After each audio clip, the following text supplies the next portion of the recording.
बिस्मिल्लाहिर्रहमानिर्रहीम और अस्सलाम वालेकुम। हमारा जो क्वेश्चन चल रहा है वो है define and differentiate theft and extortion. हमने पहले थेफ्ट को पढ़ा था। आज हम इस सिलसिले के दूसरे लेक्चर को जो है वो एक्सटॉर्शन को देखते हैं कि एक्सटॉर्शन क्या है। तो एक्सटॉर्शन जो है वो डिफाइंड है अंडर सेक्शन 383 में।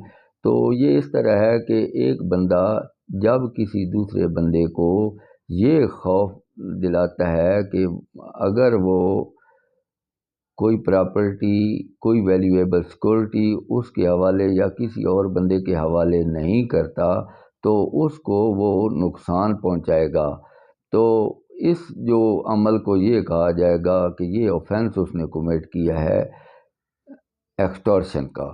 तो इसमें जो इसकी डेफिनीशन है वो ये है कि whoever intentionally put any person in fear of any injury to that person or to any other and thereby dishonestly induces the person so put in fear to deliver to any person any property or valuable security or anything signed or sealed which may be converted into a valuable security commits extortion। तो इसके ingredients ये हो गए कि fear of injury. तो इसका पहला element है फियर ऑफ इंजरी।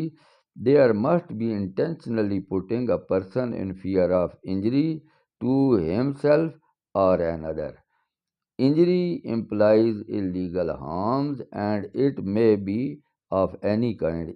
इंजरी जो है ये गैर कानूनी नुकसान है जो किसी किस्म का भी हो सकता है।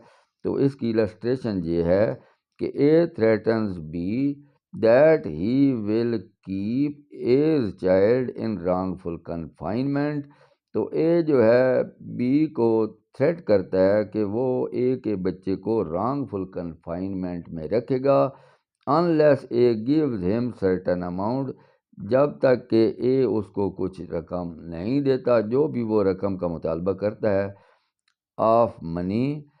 A has committed extortion. तो ए ने एक्सटॉर्शन का जुर्म किया है। डिसऑनेस्ट इंड्यूसमेंट इसका दूसरा एलिमेंट है। The element of dishonesty is the essence of the offence of extortion. There can be no extortion unless a person is by threat of injury dishonestly induces to deliver to any person any property or valuable security or anything signed or sealed which may be converted into valuable security।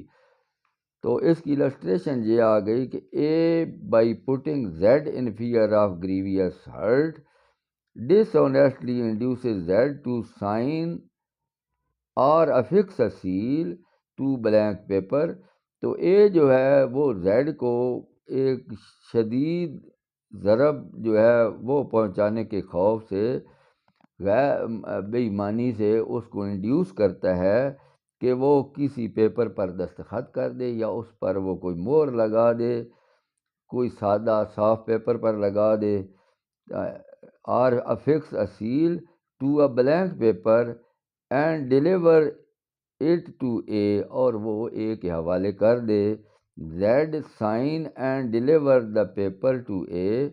जो Z है वो इस grievous hurt के खौफ में वो दस्तखत करके पेपर A के हवाले कर देता है। Here as the paper so signed may be converted into a valuable security, A has committed extortion। जो ही वो उसने उससे सादा कागज़ों पे दस्तखत करवा लिए तो वो उसको बाद में एक वैल्यूएबल सिक्योरिटी में तब्दील कर सकते हैं, ऊपर कुछ भी लिख सकते हैं, उसकी प्रॉपर्टी लिख सकते हैं उसे दस्तखत करवा कर या उसकी मोहर लगवा कर।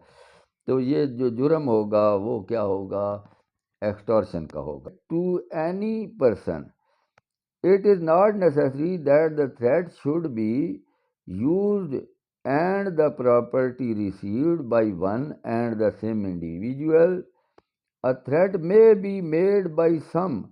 तो थ्रेट किसी एक को दी जा सकती है and the property received by other person, और प्रॉपर्टी किसी और शख्स से या अशखास से ली जा सकती है and they all will be guilty of extortion, और ये सारे क्या होंगे, एक्सटर्शन के मुर्तकिब होंगे।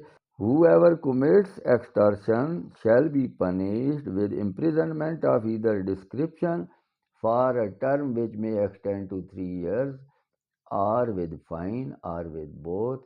तो इसकी सज़ा 3 साल है, और ये जो है इसके साथ जुर्माना भी हो सकता है, और ये दोनों सज़ाएं भी हो सकती हैं। तो एक्सटर्शन जहाँ मुकम्मल हुआ, आगे हम देखेंगे कि थेफ्ट और एक्सटर्शन में डिफरेंस क्या है। तो मैं इजाज़त चाहता हूँ, खुदा।